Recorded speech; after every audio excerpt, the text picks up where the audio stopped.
So now, without further ado, I'm going to introduce our first speaker, Mr. Jaron Bradley.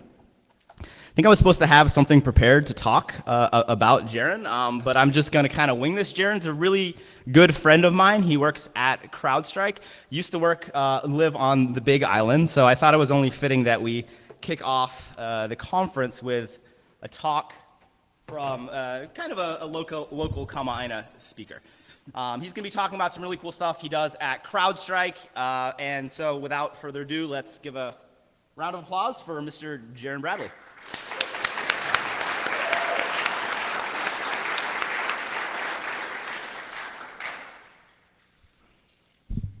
Thank you for that. Let's see.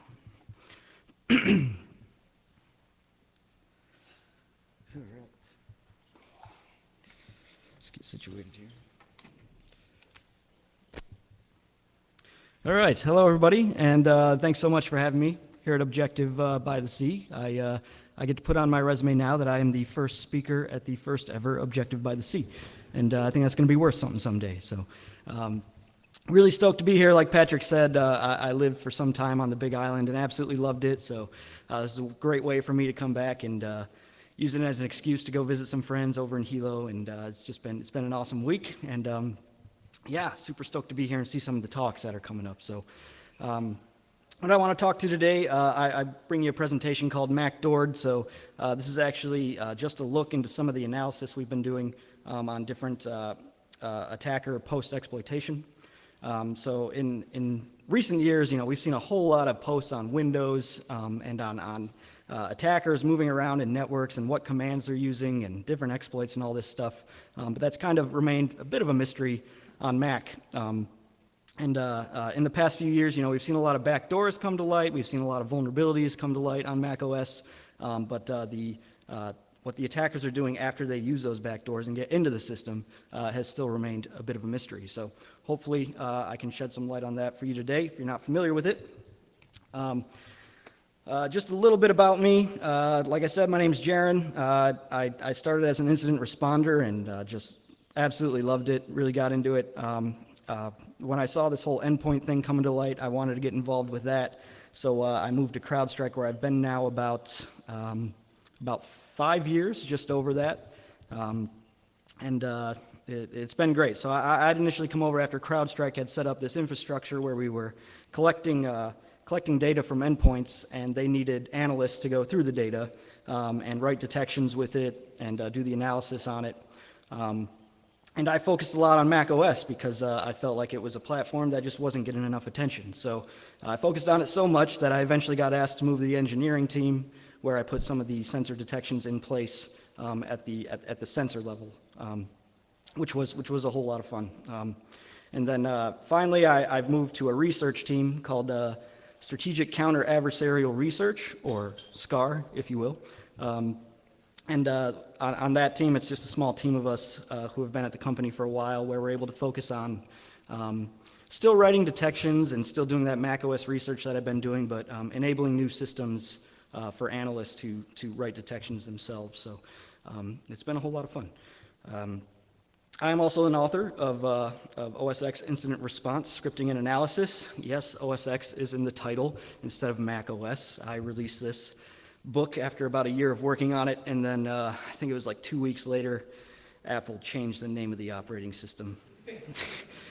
So like 2 weeks in, my book title was already outdated, but a lot of the content in it is still relevant, so if you like what you see today, feel free to check that out on Amazon.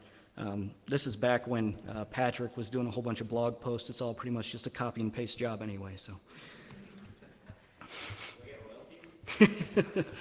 No questions. So just a bit of what we're going to cover today. Mainly, we're going to walk through just an attacker session where they had come into a network and moved around and done a whole bunch of stuff. So we'll focus mainly on one scenario and one use case, but I'll have a couple different things in here. So that's primarily what we're going to focus on here. Just before we get into it, the importance of the process tree. So with the endpoint, we put a lot of focus in our hunting on process tree behavior in general. So in my screenshots, you'll see a whole lot of process trees because that's how we do our hunting for the most part. But basically we do this because the process tree gives you context into a detection or event that occurred. In this case, the sudoers file being modified is just a silly little example. But if you have a user on the system, you want to give them sudo permissions, you can go to the etc sudoers file, and you can add him to that. And now you have the capability to use sudo. So let's say if we cared about that happening, we might write a little event for that. And in this case, the context is we see the parent of that, or we see the reason that file was modified was due to Vim, which is manually. Nobody really uses Vim to automate stuff. Maybe we do. I don't.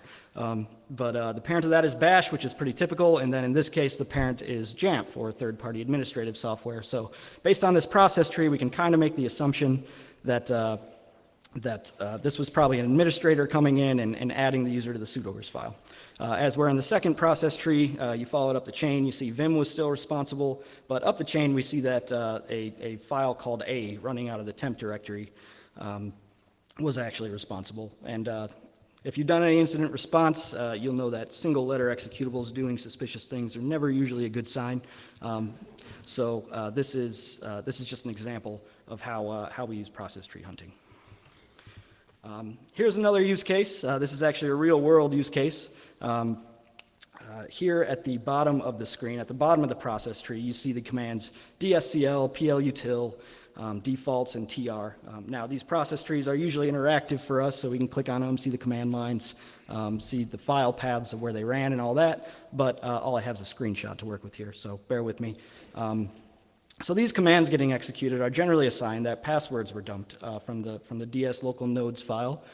So what this is doing, the attacker actually set up something to go and dump the hashes for every single user. So using these commands, you can kind of reconstruct a hash and then crack it offline wherever you want.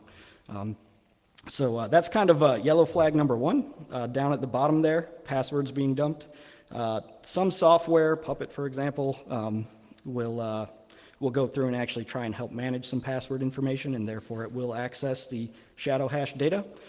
So you can't just assume because the shadow hash data was accessed that something malicious was done. There's a lot of analysis that goes into it.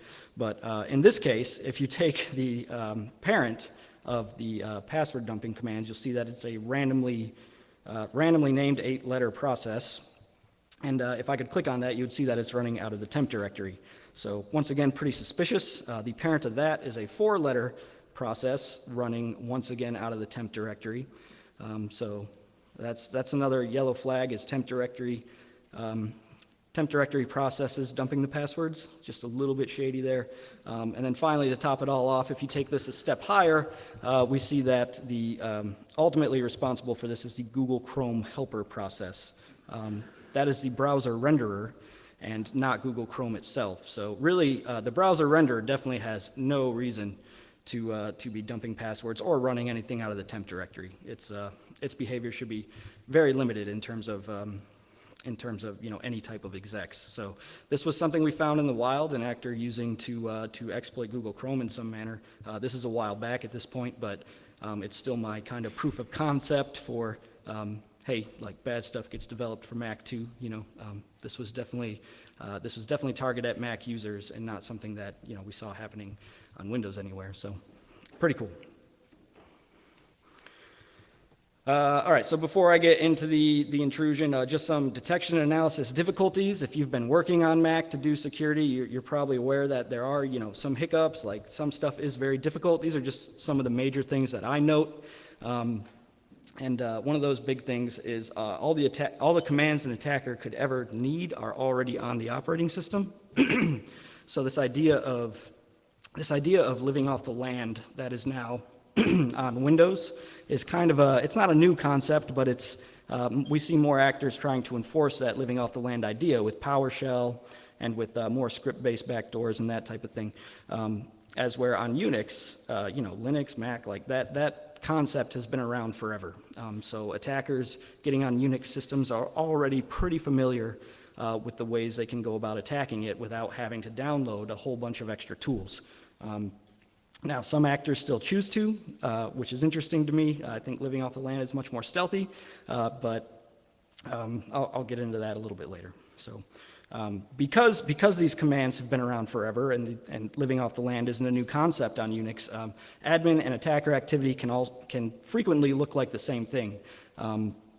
These tools that attackers are using, admins are also using, and so are developers. So, I'll get into some of those examples in a little bit, but that's one of the most difficult parts in analysis, is knowing a false positive from a developer or from an admin versus what's actually attacker activity.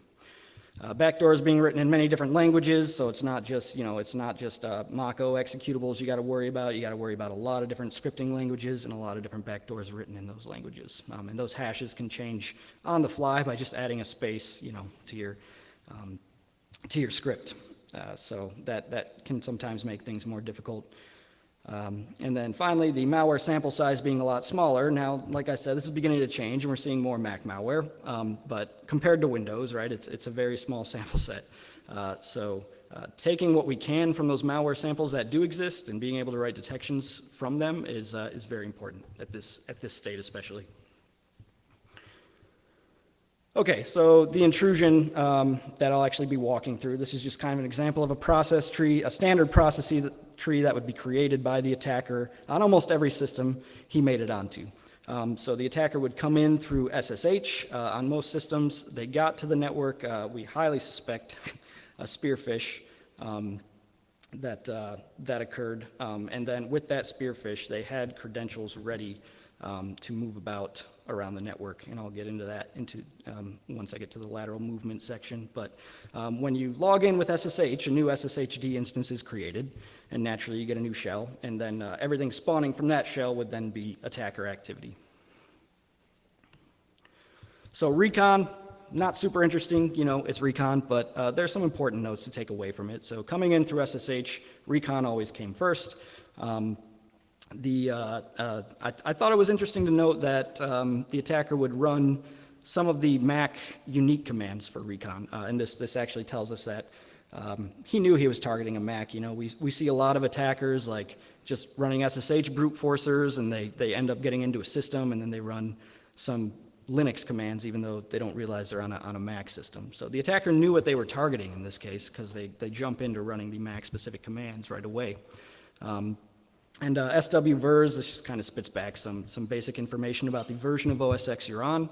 System profiler, you use the right arguments, and you get just a huge dump of hardware information and all this. Basically, it's the extremely long version of SWVers. DSCL list users, again, Mac specific, or more Mac specific. Just a way to kind of cat the etc password file, but say, show me the users and the service users without having to see the extra noise. And then ping, obviously not Mac specific, but I note this because of how frequently it was used. Instead of bringing a scanner of some type, an Nmap scanner, a port scanner, or whatever, they would actually just ping every system they could. And they do it all manually, they wouldn't script it out, so just in this log of commands we have, it's just a massive amount of ping commands. -C1 saying, just ping once and then stop. Dig was also used a lot to investigate different systems. And then another interesting one I thought was the DNS-SD command. If you don't know this one, check out the man page. It's actually pretty interesting, and it replaces the old mdns command. It basically allows you to do a kind of like a scan for the Bonjour-enabled systems that are broadcasting some services. So in this case, the attacker would scan for other systems that were broadcasting SSH. And that's all in the man page. And it's a pretty cool command, but kind of built in really good recon for an attacker to have access to.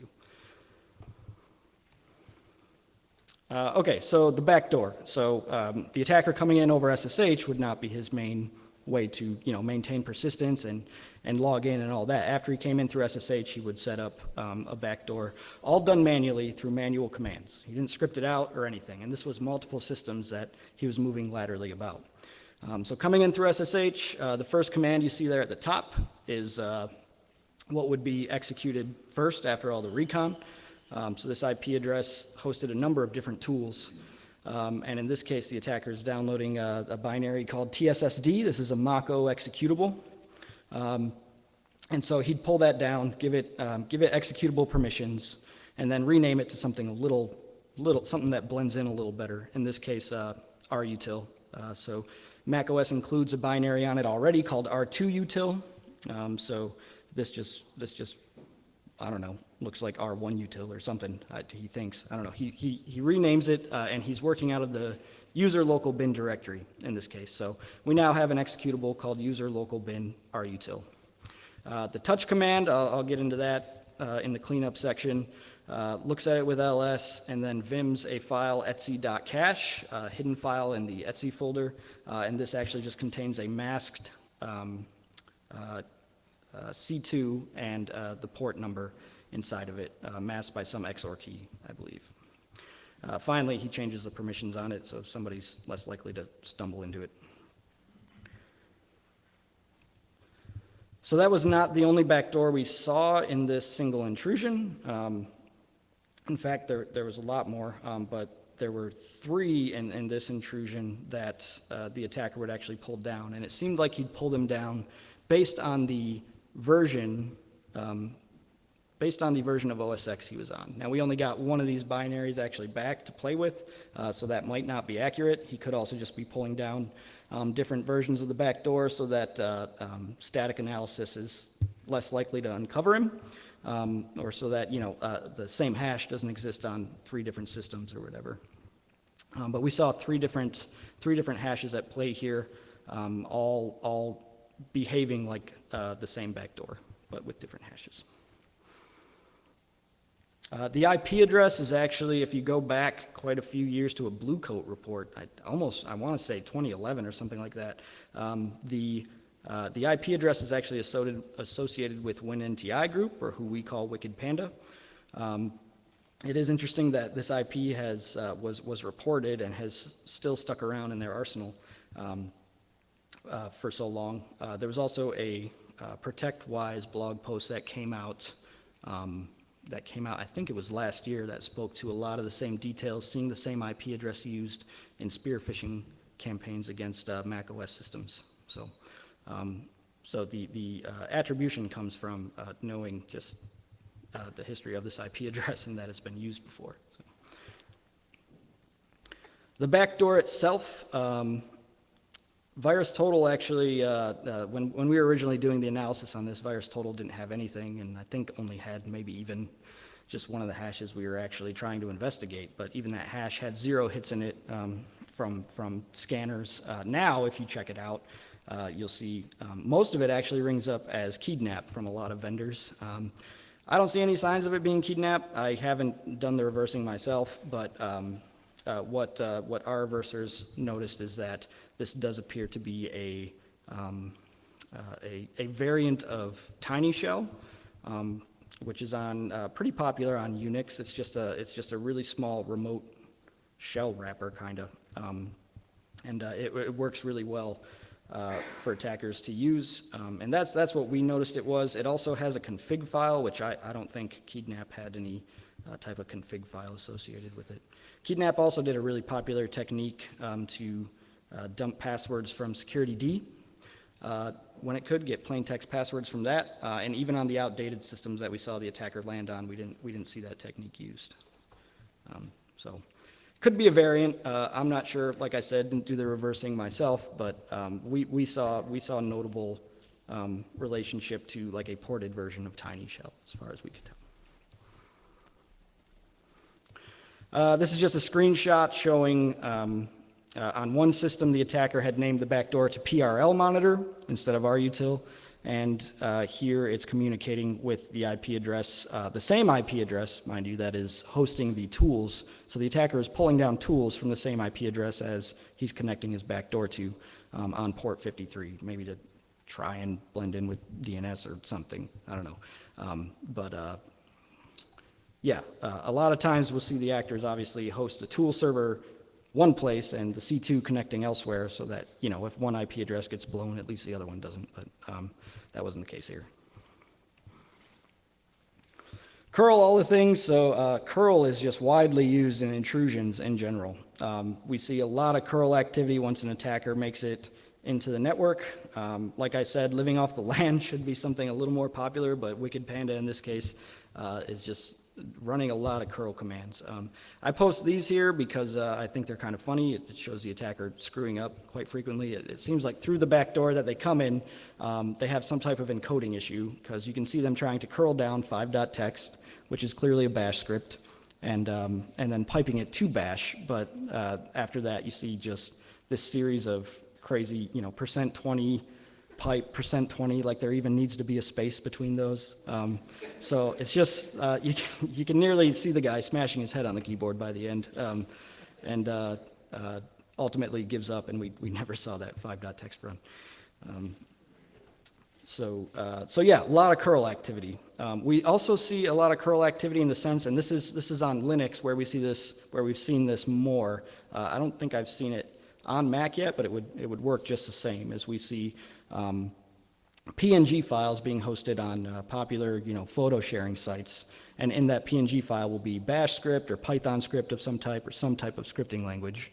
And the attacker will pull that PNG file down with curl, pipe it to DD, and then go to the offset where that script is held, and then pipe that to the interpreter language. So it's kind of this nice way to make traffic look a little less suspicious, and that you're going to a popular web host or picture hosting site, and then the PNG file and the malicious code never hits the hard drive. Instead, it just goes straight to the Bash interpreter or Python interpreter or anything like that. A quick hunting note using that as a use case. So like I said, curl is used in a lot of intrusions that we see, so keeping an eye on suspicious curl commands in your environment is pretty important. If you're tracking process-based activity, there's a couple different ways to do that. The first is kind of the easy catch way, where if you can do searches of command line activity, you can do a search for any shell type command where curl comes first, and then like a star and then DD, or a curl star and then a pipe. This is a lot easier if you're at a small company where you're able to actually really know what's going on with curl, and whether developers are using it or admins or attackers. But that's one way to go about it. The other that I find a little more thorough is, if you have the capability, would be to find the times where curl runs where it is the process group ID leader, right? So when you run the string of commands and pipes like this, you'll see that curl actually becomes the process group ID leader because it's executed first. So if you can find times where curl ran, where the process ID matches the process group ID, that tells you that curl was the process group ID leader. And then you can do some unique searches for, show me times where curl was the process group ID leader and ran with DD, and ran with Bash, or Python, so on, so forth. But I just bring that up because, yeah, can't emphasize this enough. Seen curl in like every intrusion that we've handled. Some more whoops from the attacker. If you're familiar with pen testing on Mac or anything like that, you've probably tried to use netcat, and if you've tried to use the -E to use a shell over netcat, you know that the BSD netcat does not have that -E switch to actually let you use that shell back and forth. The actor tried this numerous times, which was surprising because he did seem to be pretty knowledgeable of the operating system, and it seems like such a basic thing to not know. But then he tries some syntax that I'm almost positive wouldn't even work on Linux. But finally, the last command he runs, he tries something different. He gives up on netcat and he tries to make a PTY type node with the make node command, and then he tries to use that with telnet to connect back to the C2. And the make node command on Mac OS does not have the PTY type, so once again, this command fails. Persistence. All right, so persistence, the actor shows actually, he shows a little bit more that he's knowledgeable of the operating system. I probably don't need to cover these in like raw detail because most of us here have already covered persistence on Mac and how launch daemons work and how launch agents work. The high-level summary, we got 3 different points. We have the system integrity protected level that only Apple can write to, right? And that's system library launch daemons. And then the root level, just library launch daemons. This is where we see the majority of actors and malware writing to, I'd say. And then finally, the user level for if the attacker can't gain root permissions for some reason. So again, the root level is where we see the majority of malware being written to, and the system level can no longer, unless you have a SIP bypass of some type, you can no longer write to that location. And that reason, well, one of the reasons is because malware can easily blend in if it just calls itself com.apple.something, and it's sitting inside the system library launch daemons directory. It's going to blend in with about 100 other launch daemons, and nobody's ever going to think none the wiser. So that's a good move on Apple's part. It's just a simple, and from what we've seen, pretty effective, because it's been forcing actors to write to the library launch daemons directory instead. So what the actor does, like I said, pretty standard practice. They manually create that launch daemon. They call it com.apple.accessprinter.plist, and they place it inside the library launch daemons directory. And then they go ahead and load it. So there is a yellow flag here once again, and that's the fact that we see a com.apple item inside the library launch daemons directory. Should be in the system directory. Now that's not true to every single piece of Apple software. I've seen some still end up in there. But really, if you see a com.apple item in the library launch daemons directory, it's worth looking into and at least making sure it points at something legitimate. And that's a pretty easy win right there. And then they go ahead and load it with launch control load. So more than just a system check, on some systems the actor ended up on, they would come in through SSH, and they'd start, instead of doing some, part of their recon process would be to touch a file to user bin, and they just call it something simple like X. So user bin is another location that is protected by system integrity protection. So you could call this just a permissions check, but I think it's more of a SIP check. What you see is that he removes the file after, telling us that he successfully wrote it. And when I saw this, I thought, okay, maybe we got a system integrity protection exploit. Sweet, this will be awesome. But you can see the actor looks surprised that he can do that as well, because now he's running all these recon commands to see what version of the operating system he's running on. Turns out, yeah, this was a Yosemite system, which is I believe the last flavor to not allow you, or that did not enable SIP. So no bypass here, just an outdated system, a little less interesting.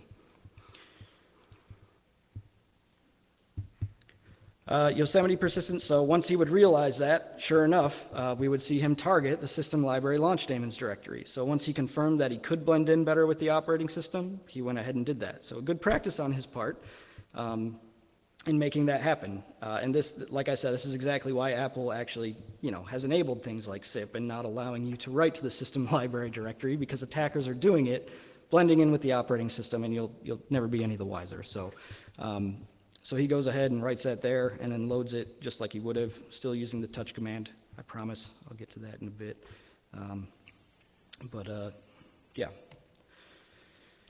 Persistence piggybacking, this is a term I made up. I'm not really sure it's a thing, but it's what we saw. So in this case, we saw the attacker read the login hooks that were available, and at the time, login hooks were deprecated but still working, which might even be true to now.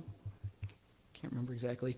But at this time, at least, login hooks were still working, and they were known as deprecated. So in this, he looks to see what login hooks are enabled, and he sees that Jamf is actually running login hooks. Sure enough, the next command we see is a vim of the Jamf login hook. This is another reason login hooks were actually deprecated, because they were known to have security issues. This is a view of the Jamf login hook before any editing is done. I don't have a copy of what the attacker actually did, but presumably he puts his backdoor inside that login hook somewhere. So now when Jamf kicks off, so does the attacker backdoor service. And it's just a way to stay completely out of the library launch daemons directory and not really have to create his own persistence, living off the land and being wiser in that sense.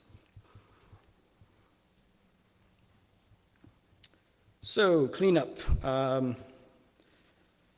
When the attacker would come in, as you've seen, like through some of the netcat commands and through some of just the really noisy commands, the attacker was not the stealthiest.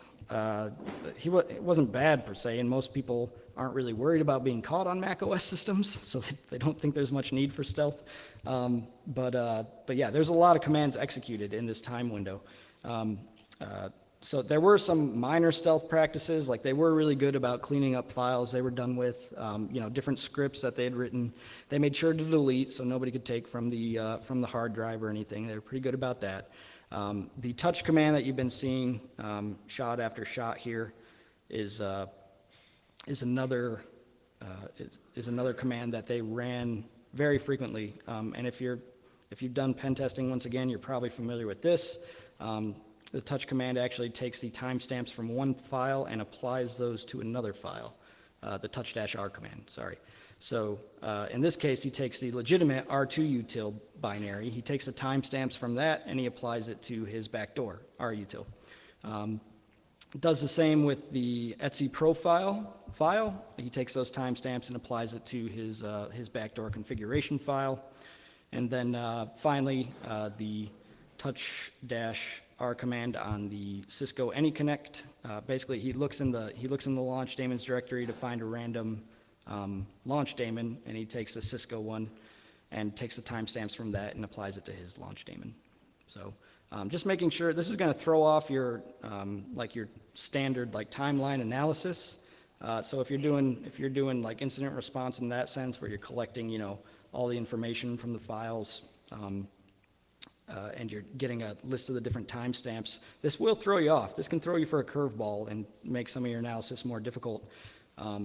So it's good practice on him to go out of the way to do that. A lot of technologies, this isn't going to change the game a whole lot, but it might slow down some forensics. Lastly, when he would SSH into systems, he would use the user known host file and redirect it to dev null. This is just the file that in SSH, the little pop-up that comes up and says, this is the first time you're logging into this box. Do you want to log it to known hosts or whatever? And you put yes. And this is just making sure that doesn't get logged anywhere, even if you do type yes. So good practice there too, but overall, really noisy activity on the command line and some minor stealth when it came to just making sure they cleaned up the basic stuff. Lateral movement, so no surprise here that SSH was pretty much at play the whole time. The actor had actually managed to gain credentials to an admin user that existed on a lot of different boxes throughout build environments and on some different, I think some different user systems. So with that admin username and password, they were able to move around really easily. Some of the typical commands you see for lateral movement on Mac match pretty identical to the ones you would expect to see on Linux as well. So that's like grepping for SSH usage inside the bash history. If you land on a standard user system, you could come up totally empty here. But since they had this admin creds, really there was quite a bit of SSH commands for them to dig through, it seemed. So just going through the bash history and looking for SSH is really popular. Looking at the known host file, this will outlast the bash history probably. So it's also a really easy place to look for just recent IP addresses that have been SSH'd into. And then not entirely related to lateral movement, but related to SSH, they would pull down a file called rs that was hosted once again on their server, and then using the -f switch for SSH, they would load that rs config file in. So it ended up being a config file for SSH, which you can manually load your own config when you run SSH with the -f switch there. So once again, using the user known host file, redirecting to dev null, and so when you kick that off, you end up on another system, a new instance of SSHD and bash is created, and you start all over at recon. So that's the typical behavior we saw for lateral movement. Really, one set of bad stolen credentials just turns into a big show. This is just a screenshot of another quick hunting tip. If you don't have a massive amount of logs to go through, but you do have process tree information and process timestamp information, You can, on a lot of systems like SSH will be set up for some users, if they are an admin user, they don't have to enter their password, they just are greeted with a root shell, right?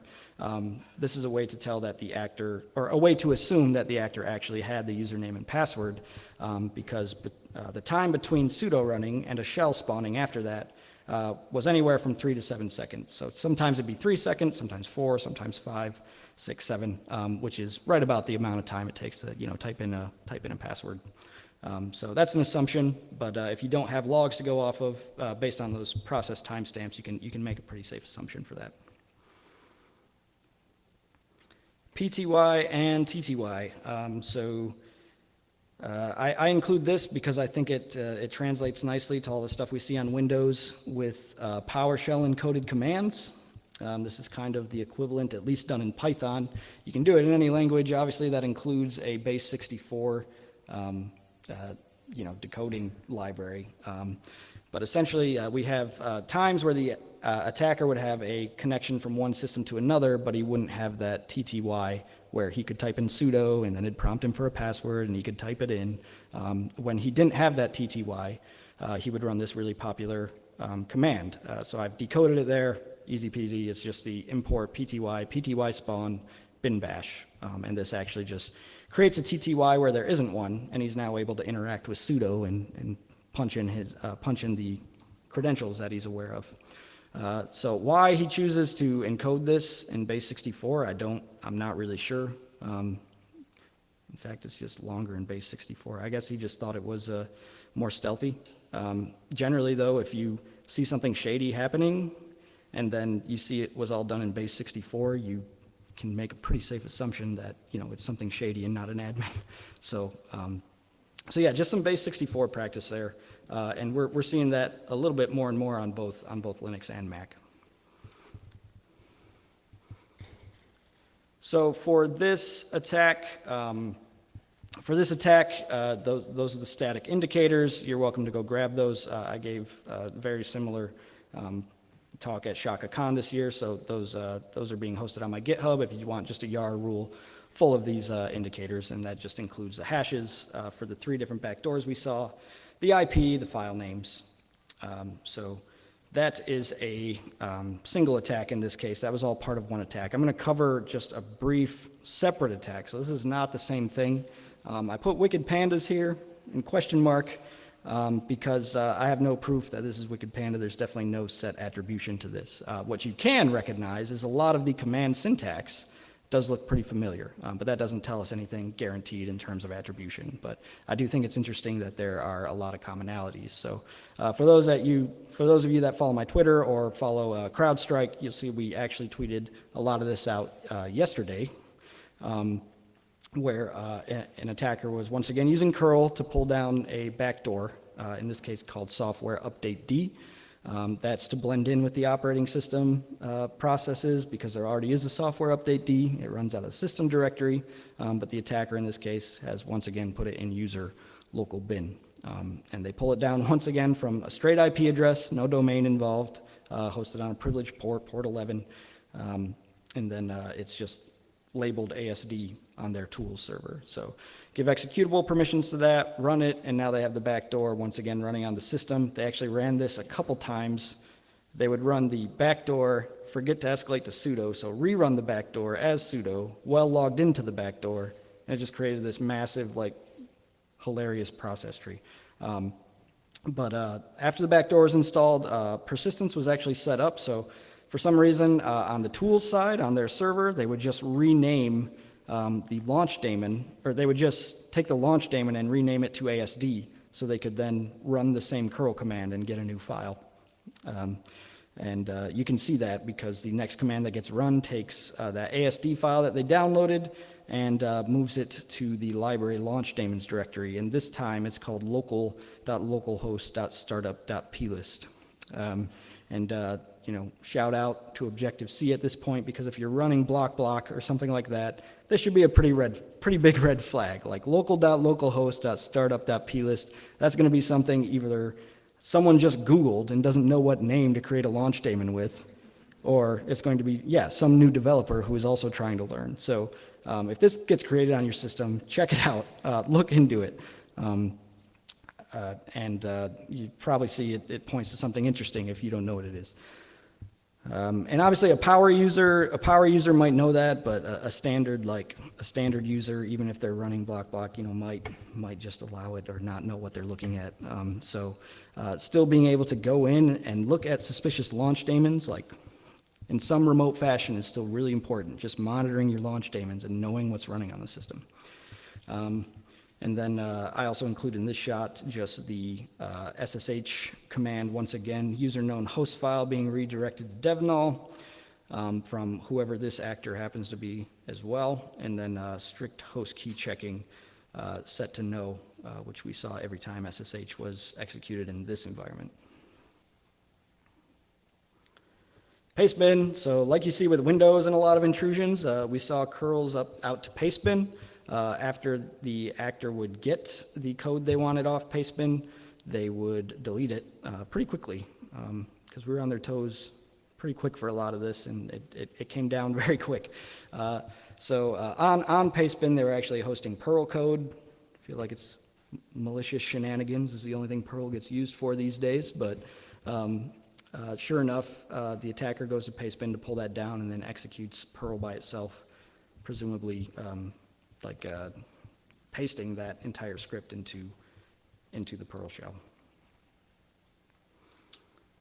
All right, and then finally exfil, and I bring this up because I think a lot of times with our detections and our focus, we look to a lot of points in the kill chain, like before exfil. Obviously, we want to catch everything before exfil, but there are ways we can detect on exfil, and I think we often overlook that sometimes. And even though it's the last stage that you pray to God the attacker doesn't get to, it's still important to have detection set up for. So I just want to shed a little light on what the attacker did in this case for his exfil. And that was, he would once again run the curl command. He would pull down a binary he called update from the same IP address. He'd give it executable permissions, and then he'd use a number of staging commands that should be no surprise here. You know, find commands, ls commands. He was rsynching data down from remote servers, just so he'd have fully updated versions before he actually did the exfil. So, and then finally, like every time we saw this staging done and these commands run, we would see the nohup binary run in front of this new update tool, whatever it was. So nohup just allows for basically says ignore hangups or make this thing I'm about to specify hangup immune. We actually see it run with a lot of attacker backdoors. So again, if you're in a small environment, it might be an easy thing to keep an eye on nohup and what's running behind that. But if you're in a big environment, it might be a little bit harder. So anyway, the attacker runs this through some unique Googling of the command line arguments. I was actually able to be brought back to the tool itself that this update binary was. I assumed it was homegrown, but sure enough, it's actually an admin tool, purely administrative, hosted on rootkidder.com, which, so there's an updated version of this called Termite, but the attacker is using the old version that you're actually seeing here. At the bottom right there, you'll see a syntax that actually should look quite familiar, and that's the syntax that the attacker was running. And if you use Google Chrome or whatever to translate this from Chinese, you get start sock v5 server on host B, which will transfer the data to port, whatever of host A. So the attacker was using this third-party tool to do exfil. I still think exfil can be done pretty easily with about 1 million commands that already exist on Mac. Zipping files and stuff like that was not really of much concern. He was just taking the raw files and shipping them off. So in this case, the tool, the syntax that they use just lets you do this, it appears to just let you do this big transfer. I haven't used the tool myself, but it just takes the data from the host and sends it straight to the C2. It looks like it has options. If you read through some of the different parts of the tool, it looks like it actually has options to kind of tunnel through the network a bit more than that. And if you can't get your data from the current box you're on to your C2, it seems like it has some built-in features maybe to allow propagating back through the network and then back to the C2, assuming you've infected a couple different nodes on the system. So seeing this used on Mac OS for exfil purposes is it's a good indicator of at least what one adversary is using to exfil data.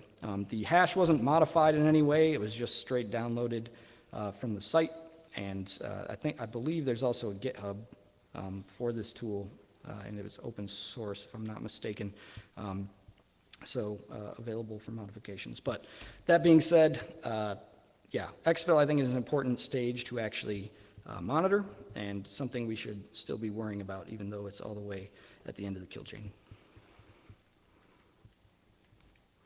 So with that is my presentation. That's all I have for you guys. I think we got time for maybe a couple questions, if anybody has anything. Yeah.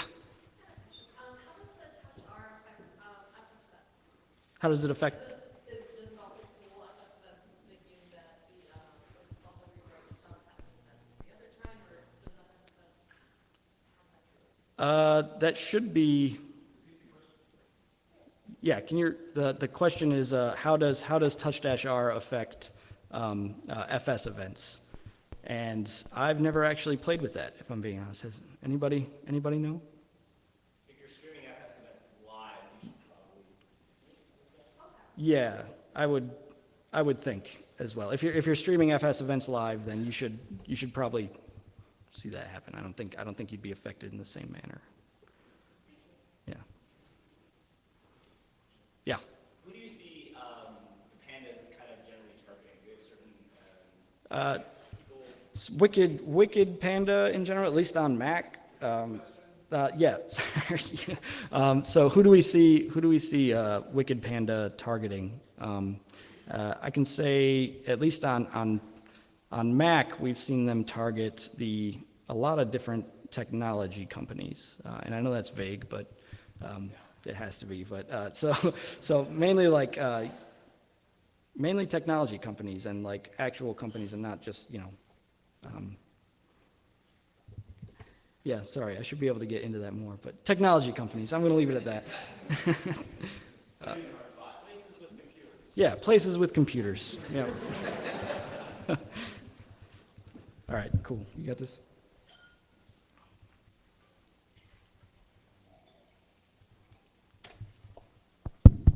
Awesome. So round of applause again for Jaren.